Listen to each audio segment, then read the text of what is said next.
안녕하세요. 제품 디자인에 대해 다 이야기한다. 제다이TV 제다입니다. 20년간 현직 디자이너로 살아오면서 느낀 것들과 노하우, 그리고 특별하지도 대단할 것도 없는 흔한 제품 디자이너의 경험을 여러분과 함께 이야기하려고 합니다.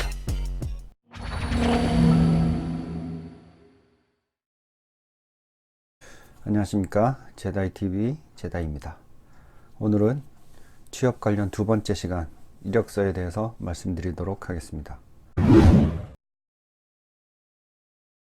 이력서는 기업 입장에서는 기본적인 신상 정보 파악, 지원자의 능력 파악, 인재인지 판단 이런 용도로 사용하게 됩니다. 하지만 디자인 회사는 신상 파악과 기본 경력 사항 외에는 대부분 포트폴리오를 더 활용합니다. 그래서 이력서는 간단한 참고 사항 정도로 보기 때문에 설명도 짧게 하도록 하겠습니다. 이력서의 첫 번째, 사진을 꼭 첨부하시기 바랍니다. 블라인드 채용이 많아졌다고는 하나 그래도 아직까지는 얼굴도 모르고 면접을 부르는 경우는 드물기 때문에 사진은 꼭 넣으시는 게 좋습니다. 여러분들이 혹여나 외모 때문에 불이익을 받는다거나 이익을 본다거나 생각하시겠지만, 그것보다는 인성이나 적성, 능력으로 채용하지 외모로 채용하는 그런 바보 같은 회사는 생각보다 별로 없습니다. 기업 입장에서는 생각보다 합리적으로 생각합니다. 그리고 사진을 넣으실 때는 될 수 있으면 깔끔한 정장이나 그에 준하는 정돈된 옷과 헤어스타일로 보통은 이력서 사진 규격에 맞는 사진을 사용하는 것이 좋습니다. 꽤 많은 수로 증명사진이 아닌 셀카 사진이나 SNS용 사진을 넣는 경우가 많은데 굉장히 성의 없어 보이고 예의 없어 보이니 그런 사진은 피하는 것이 좋습니다.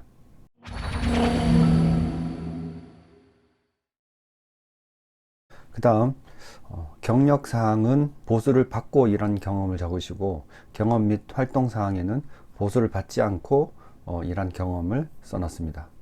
경력사항을 적어 넣으실 때는 예를 들어서 경력사원인 경우에 본인이 이직이 좀 많아서 근무기간이 짧은 경우에는 3개월 이내에 짧게 근무한 그런 경력들은 오히려 넣지 않는 것이 좋습니다.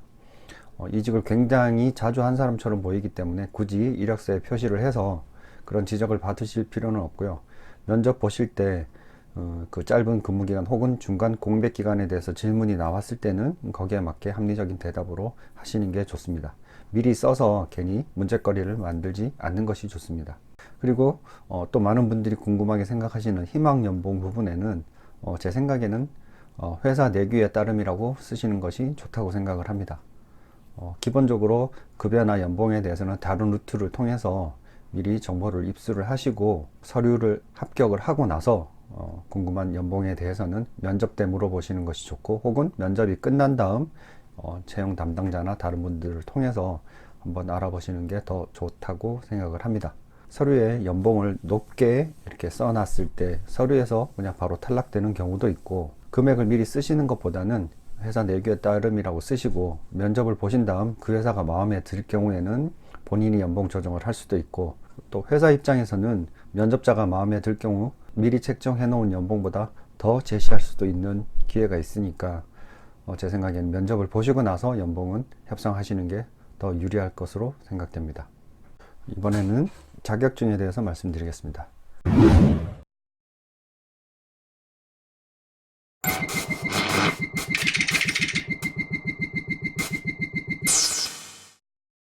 실제로 이력서에 보면 이제 디자인 관련해서 딴 자격증들을 많이 쓰시는 것을 봤는데요.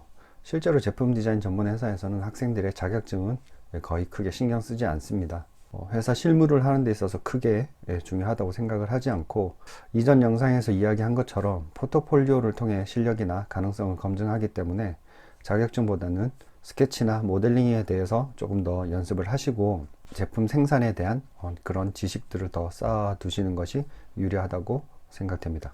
자격증을 따기 위해서 투자하는 시간이나 비용, 노력보다는 스케치나 모델링 연습을 많이 하셔서 포트폴리오를 조금 더 보강하는데 시간을 보내는 것이 더 좋다고 생각을 합니다. 그리고 자기소개서에 대해서 간단하게 설명드리도록 하겠습니다. 보통 STARR 이런 거 많이 이야기 하시는데, 사실 그런 뻔한 자기소개서는 거의 읽어보지 않습니다. 어떤 집에서 태어나서 시작하는 뭐 그런 거 절대 안 읽어보고요. 대부분 믿지도 않습니다. 저는 차라리 자기소개서란에 본인의 디자인에 대한 소신이나 신념 같은 그런 것들을 뭐 간략하게 쓰시는 것이 더 좋다고 생각을 합니다. 오히려 다른 지원자들과 차별화도 되고요. 실제로 제 이력서 자기소개서에 썼던 내용을 간단하게 소개해 드리겠습니다.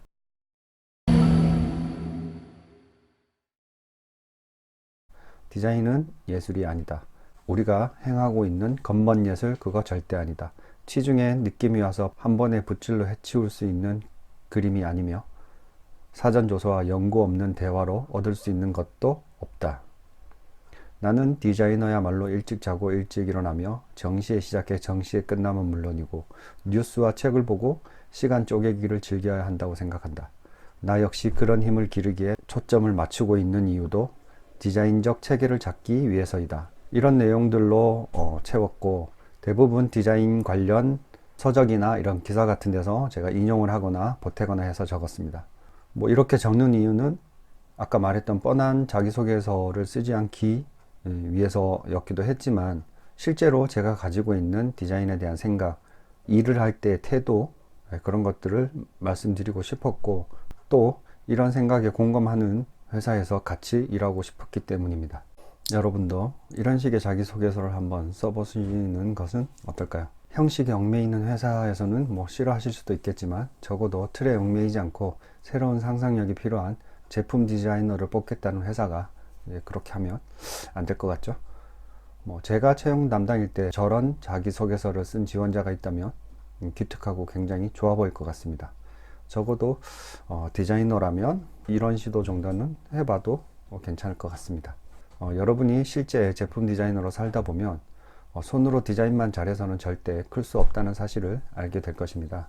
자기 생각을 제대로 말할 수 있는 능력, 설득력, 대화의 기술도 필요하고 또 이런 것들을 가능하게 하려면 인문학적 교양과 더불어 상식, 기술에 대한 이해 등등 여러 분야의 지식이나 능력을 갖추어야 됩니다.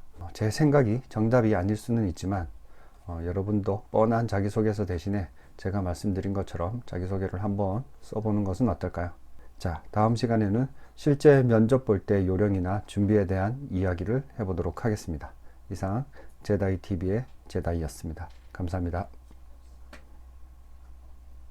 끝나고 나면 대부분 궁금한 점이나 더 이야기하고 싶은 거 있냐고 물어보는데 이럴 때 본인이 추가 점수를 딸 수 있는 질문을